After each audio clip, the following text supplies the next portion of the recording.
नाजरीन, आप देख रहे हैं रियासत का मशहूर व मकबूल यूट्यूब चैनल बज़्म आइना वकील साहब पोस्ट। सैयद कुदरतुल्लाह क़ादरी वकील साहब एक बार फिर करनूल की इंतहाई ज़रूरी अहम ख़बर के साथ आपके रूबरू हाजिर हूँ। ख़बर ये है कि आज YSRCP ज़िला सदर यसवी मोहन रेड्डी ने प्रेस कॉन्फ्रेंस का इनेकाद अमल में लाया।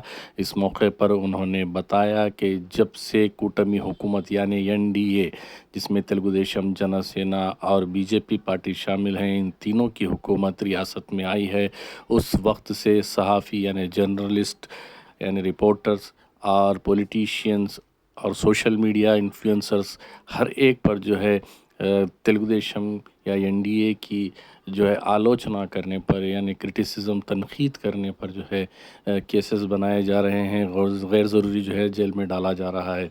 इस मौके पर यसवी मोहन रेड्डी ने बताया कि इससे बेहतर जो है ब्रिटिश गवर्नमेंट थी जिसमें बोलने की आज़ादी थी, लेकिन जब से NDA हुकूमत आई है उस वक्त से हर एक को जो है केसेस के ज़रिए डराया जा रहा है, धमकाया जा रहा है और ये बताया जा रहा है कि हुकूमत के ख़िलाफ़ अगर आप आवाज़ उठाएंगे तो आप पर जो है केसेस किए जाएंगे और जेलों में डाला जाएगा।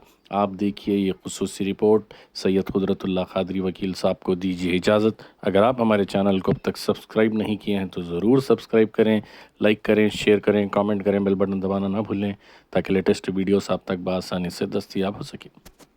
ప్రొఫెసర్ నాగేశ్వరరావు గారి మీద కూటమి ప్రభుత్వం కేసులు పెట్టడము చాలా అన్యాయం. అసలు కూటమి ప్రభుత్వం రాష్ట్రంలో అధికారంలోకి వచ్చిన తర్వాత కేంద్ర ప్రభుత్వంతో కూడా అట్నే తయారైనారు. ఈరోజు కూటమి ప్రభుత్వం వచ్చినప్పటి నుంచి కూడా అభివృద్ధి కార్యక్రమాల మీద కానీ లేదంటే సంక్షేమ కార్యక్రమాల మీద కానీ వేటి మీద ధ్యాస పెట్టకుండా కేవలం ఎవరైనా సరే వాళ్ళకు వ్యతిరేకంగా మాట్లాడితే వాళ్ళ మీద కేసులు పెట్టే రకంగా పోతున్నారు. ఎవరైనా సరే వాళ్ళకు వ్యతిరేకంగా మాట్లాడితే జర్నలిస్టులు మాట్లాడినా కేసులు పెడుతున్నారు. రిటైర్డ్ IAS ఆఫీసర్లు ఏదన్నా మాట్లాడినా వాళ్ళ మీద కేసులు పెడుతున్నారు. తర్వాత వైఎస్ఆర్ కాంగ్రెస్ పార్టీ నాయకుల మీద ఏదో ఒక కేసులు పెడుతూ ఉన్నారు. అందరి మీద కేసులు పెట్టడం తప్ప వీళ్ళు చేస్తూనే లేదు. ఆఖరుకు పొలిటికల్ అనలిస్టు అయినటువంటి ప్రొఫెసర్ నాగేశ్వరరావు గారు ఒక MLCగా పనిచేసినాడు. ఆయన పొలిటికల్ అనాలిసిస్ చాలా బాగుంటుంది. అందరూ కూడా అభిమానించేటువంటి వ్యక్తి. ఏ పార్టీకి సంబంధం లేకుండా నిజాయితీగా ఎవరు తప్పు చేస్తున్నా అది జగన్మోహన్ రెడ్డి గారు కావచ్చు, పవన్ కళ్యాణ్ గారు కావచ్చు, చంద్రబాబు నాయుడు గారు కావచ్చు, ఎవరు తప్పులు ఉన్నా కూడా ఏది తప్పంటే తప్పని చెప్తాడు, కరెక్ట్ అంటే కరెక్ట్ అండి. అటువంటి వ్యక్తి ఆయనకు వచ్చే సమాచారం ప్రకారము ఇట్లా జరిగింది, ఇట్లా చెప్పినాడంటే అమిత్ షాని చెప్పినాడు. సరే, దాన్ని అది లేదని ఖండించాలి. లేదంటే ఒకవేళ ఉందంటే కనుక మీరు కూడా నాగేశ్వరరావు గారు ఇట్లా మాట్లాడకూడదని ఖండించండి, చేయండి.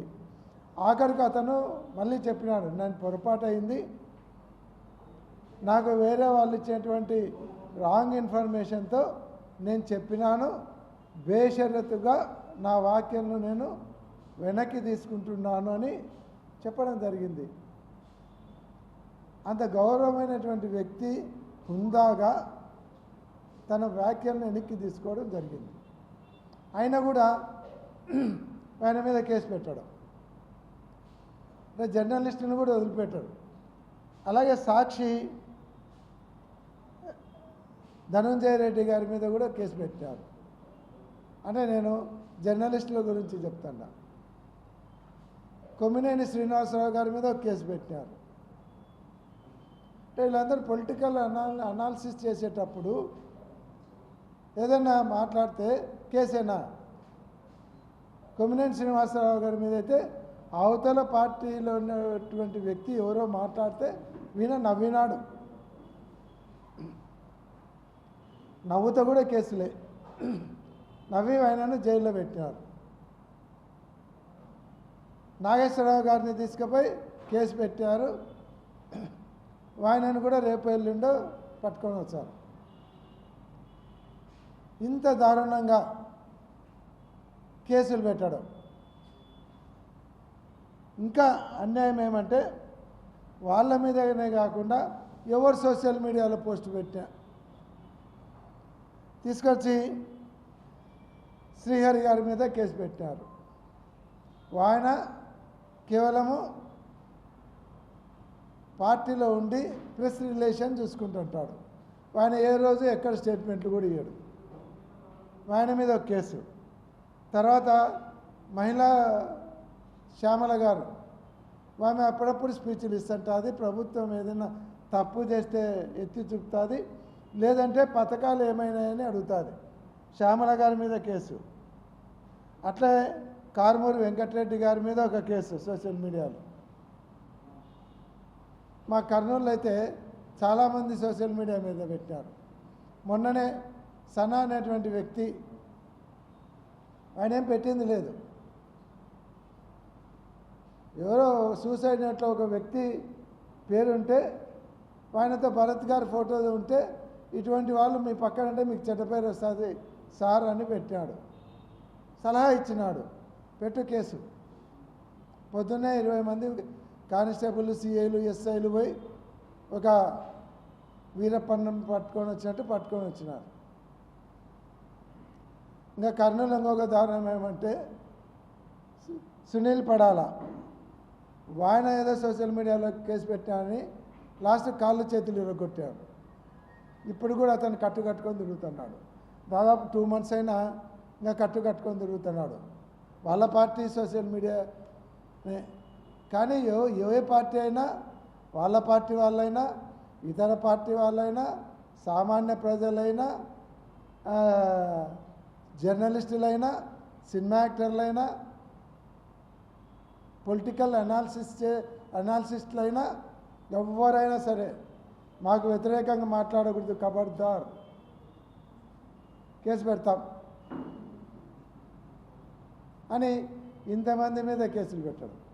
వీళ్ళే సోషల్ మీడియా వాళ్ళే కాకుండా ఇంకా పార్టీ నాయకులను ఏదో ఒకటి ఎతకలాడుకుంటారు. ప్రజెంట్ ఎంపీ అయినటువంటి మిథున్ రెడ్డి గారి మీద ఒక కేసు, తర్వాత పోసాని కృష్ణమురళి మీద ఒక కేసు, జోగి రమేష్ గారు, అంబటి రాంబాబు గారు, వల్లభనేని వంశీ గారు, పిన్నెల్లి రామకృష్ణారెడ్డి గారు, కాకాని గోవర్ధన్ రెడ్డి మాజీ మంత్రి, కొడాలి నాని గారు మాజీ మంత్రి, నందిగామ సురేష్ ఒక దళిత నాయకుడు మాజీ ఎంపీ,